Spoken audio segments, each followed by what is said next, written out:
Hey guys, what's going on? It's Carl here, back with another It's really billowing. episode.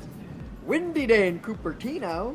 So we just came from the Apple keynote, of course, where they announced both the iPhone XS, XS Max, iPhone XR, and of course the latest Apple Watch Series 4, which is one of the biggest changes coming to the Apple Watch lineup. We finally have a change in design, which has been much needed. So this year the screen is 30% larger, and that means you have curved edges around the side, which means you can get more interaction with the actual display. The actual screen sizes have increased to 40 and 44 mils. So app icons are bigger and fonts are easier to read. You also have more complications that you can add to the actual face, which means you can get more in depth into the fitness that you're recording or weather, calendars. You can customize it to kind of whatever suits your heart's desires. Some cool new watch faces in addition to all the extra complications were both the fire, water, and liquid metal. There's a lot of movement. They just look beautiful in general. I think my personal fave was the fire, because maybe I use the fire emoji all the time.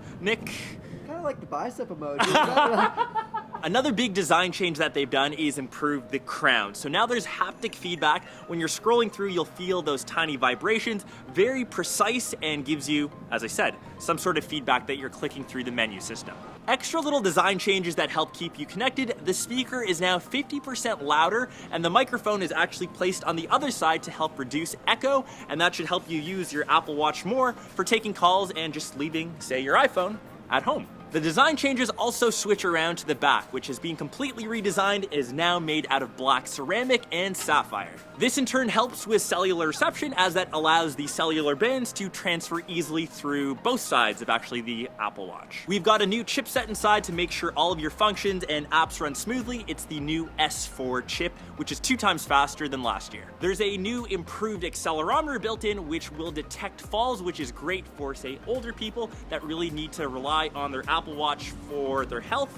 There's also 3 new heart rate functions, one to monitor slow heart rates and let you know when, say, the good old pump is beating slower. The second is to monitor the rhythm and to detect AFibs. And the third, you can actually track and get your very own ECG rating. It's the first over-the-counter product, and it's actually FDA approved. I think that's super awesome. They're making some huge strides in improving your health, and they really want you to implement that to get overall more fit in your day-to-day life. So your heart helps with your biceps. Yeah, the blood flows from there to there. Perfect.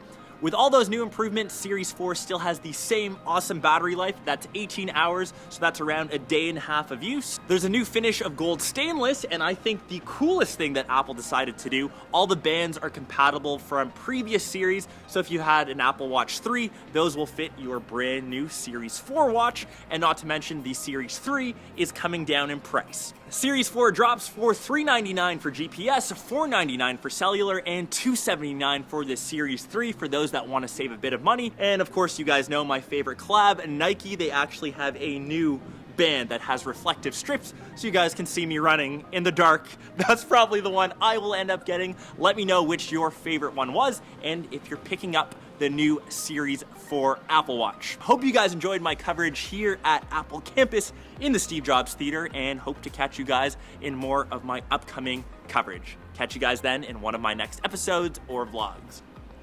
Boom.